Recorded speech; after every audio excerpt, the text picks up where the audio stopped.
Thomas Fromentin, nous sommes sur le plateau d'Asinat TV et vous êtes le deuxième président de PCI, on expliquera, que nous recevons sur le plateau pour présenter ce qui va se passer dans les 6 prochaines années avec de nouveaux élus, une nouvelle équipe et peut-être de nouvelles orientations. Alors on parle de la communauté d'agglo Foix-Vary, ou pays Foix-Vary, ou l'agglo, comme on l'appelle, qui est un regroupement qui est relativement récent, je crois. Oui. On en parlera, on reviendra dessus. Et puis, le président, il est nouveau, même si on le connaît. Il a déjà travaillé un petit peu dans le monde des élus sur l'Ariège. Mais bon, voilà, on a un nouveau président après le président Roger Sicre, que l'on connaît tous et qui était là depuis de nombreuses années. Alors, qui est Thomas Fromentin ? Alors d'abord, bonjour à tous et merci pour cette information. Donc, qui est Thomas Fromentin ? Thomas Fromentin, il a 42 ans. Il est conseiller municipal de Foix et il a effectivement été élu président de l'agglo Foix-Vary. Professionnellement, je suis juriste de formation, j'ai travaillé au Mazasile, j'ai travaillé à l'université du Capitole et j'ai travaillé au centre universitaire de l'Ariège, qui est donc le poste que j'exerçais dernièrement comme gestionnaire du centre universitaire de l'Ariège.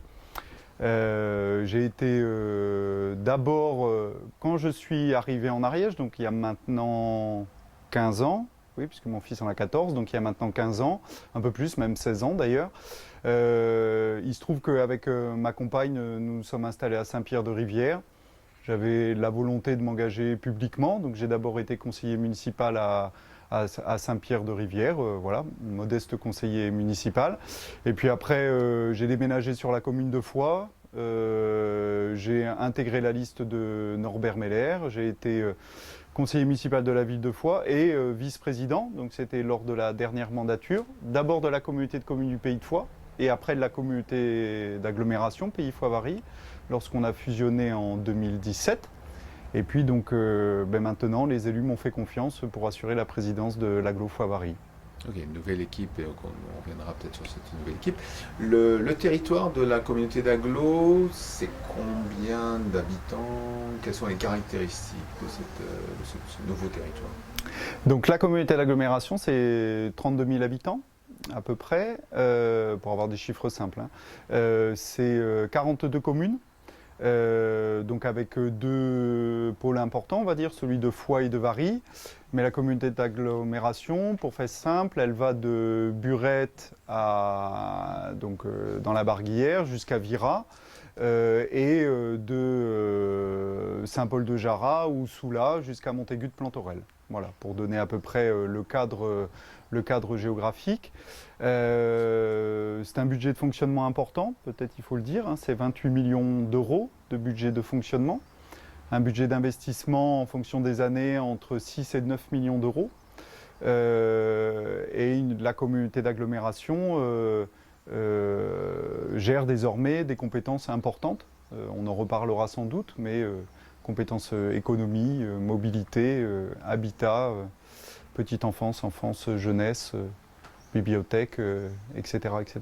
La force des territoires, c'est le fait qu'on ait quand même la ville-préfecture qui est dans le territoire et que ça, quand même, c'est une ville d'importance en Ariège ou pas? Ou est-ce qu'on a le bassin du Varillois où on a quand même beaucoup de zones industrielles?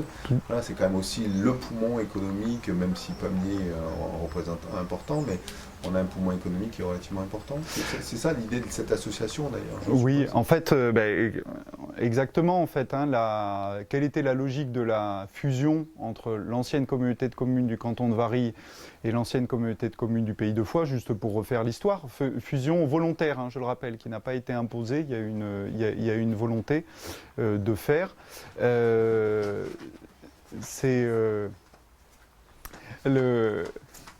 Donc effectivement, fusion volontaire et qui se basait effectivement sur le fait d'avoir des logiques de complémentarité. Très objectivement, la partie nord de notre territoire, donc on va dire autour de Vary-Verniolle, c'est effectivement un dynamisme industriel très fort autour des zones de Delta Sud, avec quelques entreprises assez remarquables, comme Recaero par exemple, mais on pourrait en citer d'autres. Et puis un foncier disponible d'ailleurs, aussi pour pouvoir accueillir des entreprises ou de l'artisanat important. Et après, plus au sud, effectivement autour de la ville de Foix, un dynamisme administratif et touristique, avec la présence du château de Foix ou des forges de Pyrène, donc des logiques de complémentarité qui sont très fortes sur ce territoire et évidemment qui perdurent et que nous essayons de valoriser dans le projet de territoire dont on parlera tout à l'heure.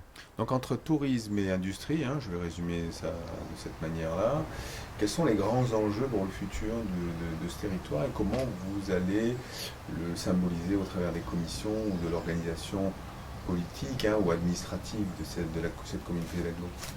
Donc le président de l'ancienne mandature, Roger Sicre, avait déjà mis en place un projet de territoire. Le projet de territoire, la logique était assez simple, c'est de dire on est 42 communes, on se met d'accord sur un projet et puis après ça nous permet de le dérouler dans les années à venir. Donc ce projet de territoire il existe, mais effectivement il y a eu des évolutions, rien que on ne peut pas passer notamment sous silence la pandémie de Covid, mais aussi d'autres évolutions. Donc notre volonté, en fait, c'est d'actualiser le projet de territoire. Donc on lance une phase d'actualisation. On aura un projet de territoire abouti à la fin du premier trimestre 2021, donc en mars. Et pour cela, donc ça permet de répondre à votre question, on mobilise plusieurs acteurs. Évidemment les conseillers communautaires, à travers les commissions thématiques. On a créé 12 commissions thématiques qui sont coordonnées par les vice-présidents, dans lesquelles sont présents des élus de territoires divers, mais également de sensibilités diverses, parce que c'est important de pouvoir travailler aussi avec les sensibilités des uns et des autres. Donc à travers ces commissions, mais également à travers ce qu'on appelle la conférence des maires. Il est important de réunir régulièrement cette conférence des maires pour que les 42 maires puissent échanger sur des sujets importants et notamment ce projet de territoire. Mais j'ajoute également deux composantes importantes. Nous avons créé il y a plusieurs mois désormais le Conseil de développement. Conseil de développement, en fait, ce sont des habitants qui vise à représenter, on va dire, le territoire. C'est 48 habitants avec une parité femmes-hommes, avec une représentation territoriale et également en termes de catégories socio-professionnelles et qui viennent aiguiller ce projet de territoire, faire des propositions, le faire évoluer, qui peut d'ailleurs être saisi sur un certain nombre de sujets. Et puis, il nous est apparu également important de mobiliser les agents qui font vivre, c'est 200 agents, la communauté d'agglomération, qui font vivre au jour le jour les services et qu'eux aussi puissent participer à l'élaboration de ce projet de territoire. Je pense que c'est quand on participe à un projet qu'on le met bien en place de manière efficace. Donc c'est ce travail en fait coopératif, on va dire, pour utiliser les mots un peu à la mode, mais qui à mon avis sera gage d'efficacité, qui s'engage. Donc je le disais, voilà, pour avoir un projet de territoire en mars. Donc voilà un peu, ça me permet de vous répondre sur l'esprit. L'esprit en fait c'est celui d'arriver à faire que chacun puisse participer dans cette communauté d'agglomération en fonction de ses sensibilités, de ses origines territoriales, parce que je pense que chacun a apporté dans ce qu'il est. Donc on a une gouvernance qui est relativement bien structurée dans ce que vous me présentez, avec un embryon de démocratie participative. Quelque part, c'est un peu l'objectif du Conseil de développement. Maintenant, passons au sujet. Alors on sait qu'aux précédentes élections, On a parlé de démocratie participative, on a parlé de mobilité douce, de transition, donc toutes ces politiques qui sont à la mode, qui sont engagées dans certaines parties de l'Ariège. Je crois que la commune de Foix l'a fait. Il y a une réflexion au niveau du Conseil de développement sur la mobilité. Est-ce que ça fait partie de ces nouveaux axes du territoire ou on reste sur des schémas classiques de développement économique tels qu'on les connaît depuis une trentaine d'années? Alors, on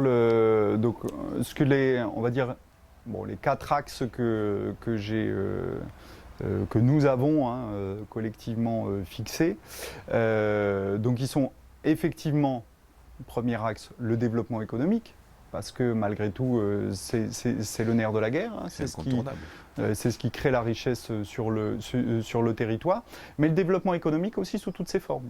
C'est le développement économique dans les zones industrielles, mais également avoir une attention particulière au phénomène notamment, par exemple, du coworking ou d'autres logiques qui se développent.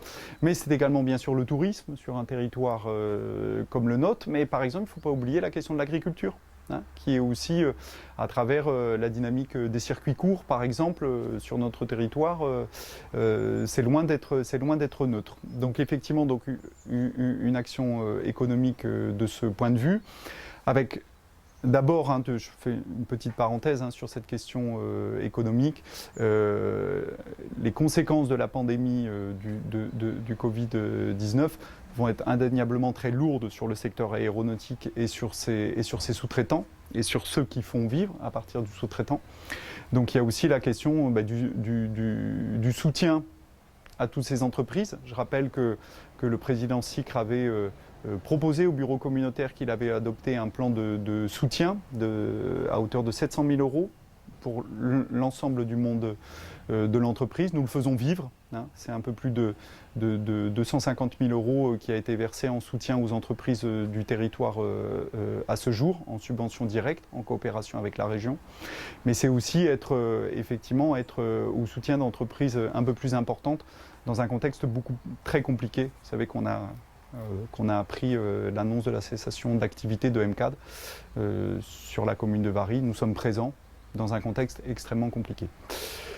Mais il n'empêche qu'il faut penser l'avenir également. Deuxième point, c'est celui du soutien aux politiques publiques relatives aux personnes âgées. C'est quelque chose qui nous semble très important sur le territoire. Quelle est la logique, pour faire simple? C'est de se mettre tous ensemble pour créer les conditions de reculer l'âge de la dépendance pour les personnes âgées et faire qu'on garantisse des logiques d'autonomie le plus longtemps possible. Donc c'est sous différentes formes, c'est le soutien à des associations d'aide à domicile, pour faire simple. On en a une sur notre territoire qui s'appelle Bleu Printemps, qu'on va dimensionner, qui exerce sur le territoire de Varry, qui sera dimensionné à l'échelle de l'ensemble de l'agglomération. C'est l'existence d'une résidence autonomie sur Varry, et c'était déjà dans le projet de territoire, nous le reprenons et nous y travaillons d'ores et déjà sur la création d'une nouvelle résidence autonomie sur la commune de Foix. Elle s'installera à l'arrière de la mairie. Gros projet de rénovation urbaine également, avec en fait la création de logements adaptés aux personnes âgées. On n'est pas dans une maison de retraite, il faut bien le comprendre. On est vraiment dans des personnes âgées qui perdent de l'autonomie et qui veulent avoir un environnement qui soit sécurisant et qui permette de participer à un certain nombre d'activités. Et de rester en ville, du coup. Exactement, voilà. Et aussi parce que nous avons aussi cette demande de personnes qui se sont déplacées dans les vallées, qui ont construit une maison un peu importante sur un terrain un peu important, qui n'ont plus les moyens de l'entretenir et qui souhaitent se rapprocher de la ville dans un environnement qui soit plus sécurisé. Donc politique de personnes âgées importante, cette attention. Pour faire simple, cette attention aux personnes âgées et le fait aussi de maintenir ces logiques d'autonomie, c'est aussi penser à un territoire apaisant et pour tous, qui aille... vous savez que moi J'ai beaucoup travaillé sur la mise en œuvre du pôle jeunesse collaboratif sur la commune de Foix, rayonnement intercommunal, mais c'est allé de ce souci pour les jeunes au souci pour les personnes âgées, c'est tenir... De la crèche jusqu'à la exactement, résidence, voilà, c'est senior. ça, tout à fait, exactement. Et puis, troisième point, celui, vous l'évoquiez, hein, c'est un point qui me semble tout à fait capital, c'est celui des mobilités.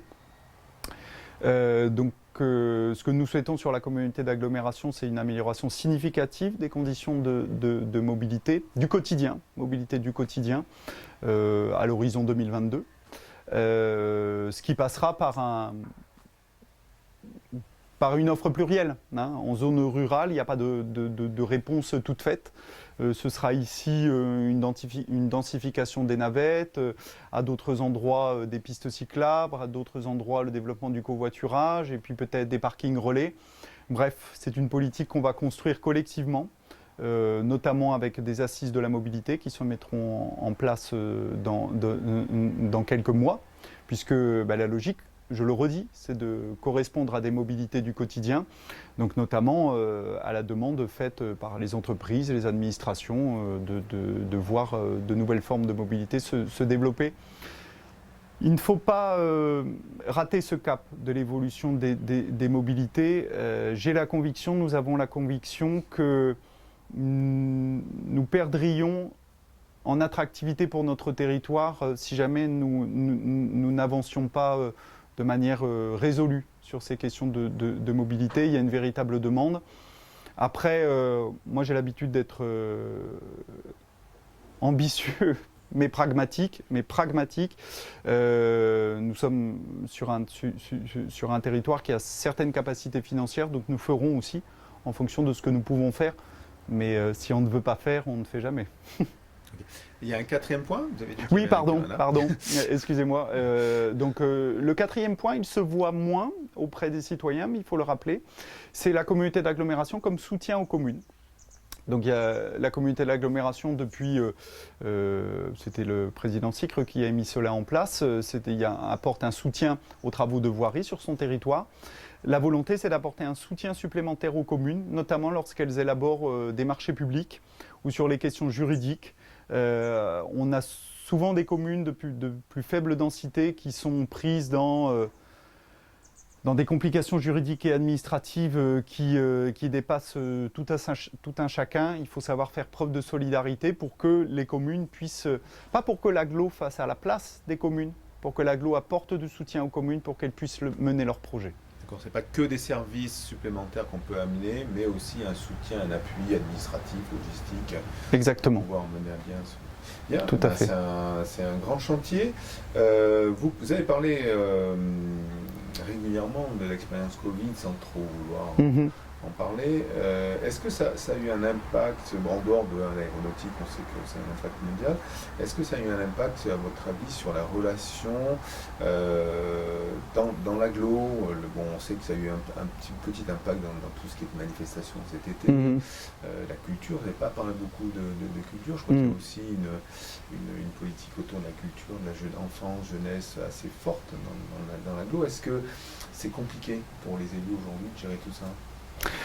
Alors, c'est compliqué pour les élus. Moi, je dirais surtout que c'est très compliqué pour le monde associatif et culturel à ce jour. Nous, on est au service, mais pour ce monde-là, il est compliqué.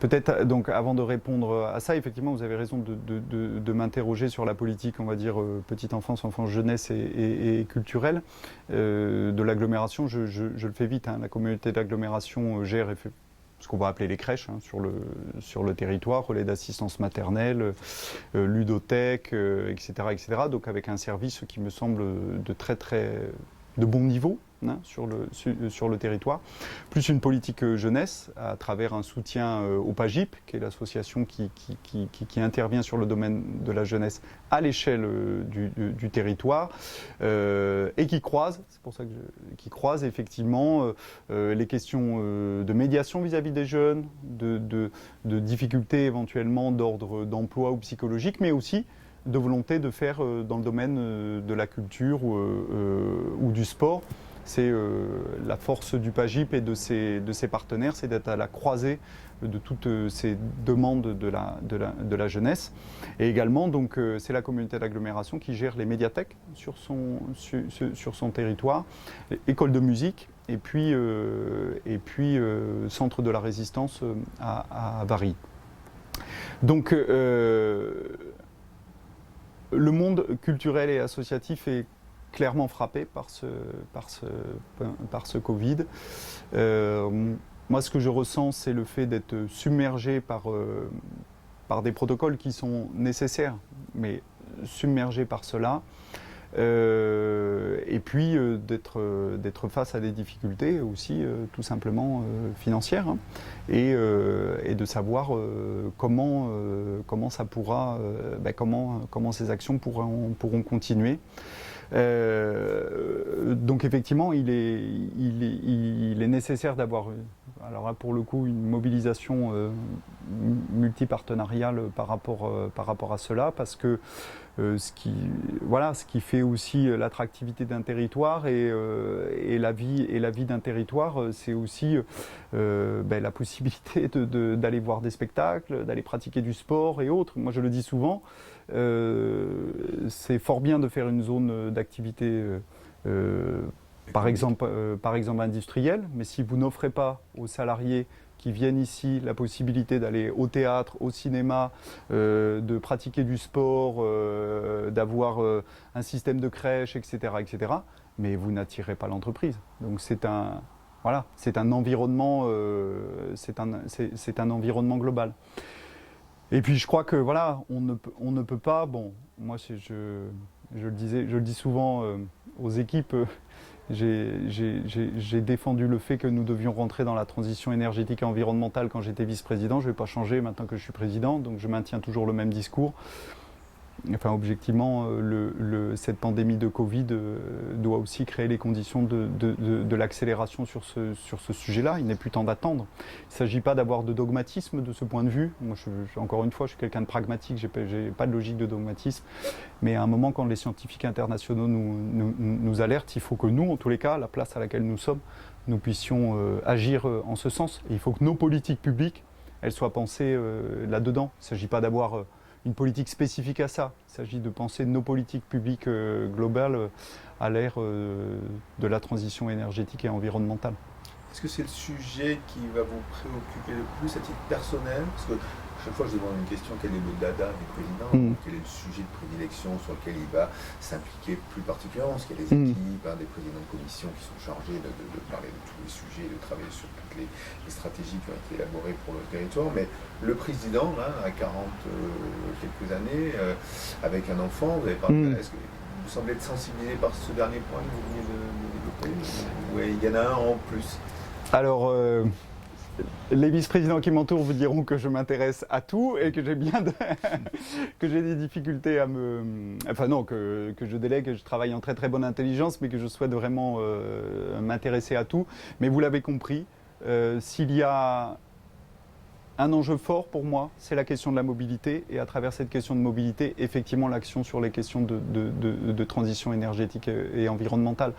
Faisons simple, on l'a fait avec le pôle jeunesse collaboratif qui est un bâtiment là pour le coup tout à fait exemplaire du point de vue environnemental. Pour faire simple, il générera plus d'énergie qu'il n'en consommera, je fais simple, et il sera fait à partir de bois local. Pour grande partie, de bois local et réalisé par des entreprises locales. Dans les contraintes urbaines ou urbanistiques qui peuvent être celles-là, il faut qu'on pense par exemple les nouveaux bâtiments à l'aune de cette nouvelle manière de construire. On ne peut plus passer à travers ça, c'est plus possible.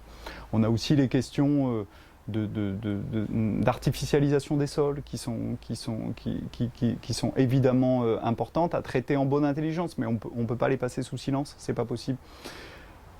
Donc oui, on va dire que s'il y avait quelque chose de transversal, ce serait sans doute cela. Bien, Thomas Frontin, écoutez, ça fait 20 minutes et quelques, c'est la première fois que vous venez sur le plateau d'Azinat TV, j'espère que ce ne sera pas la dernière fois.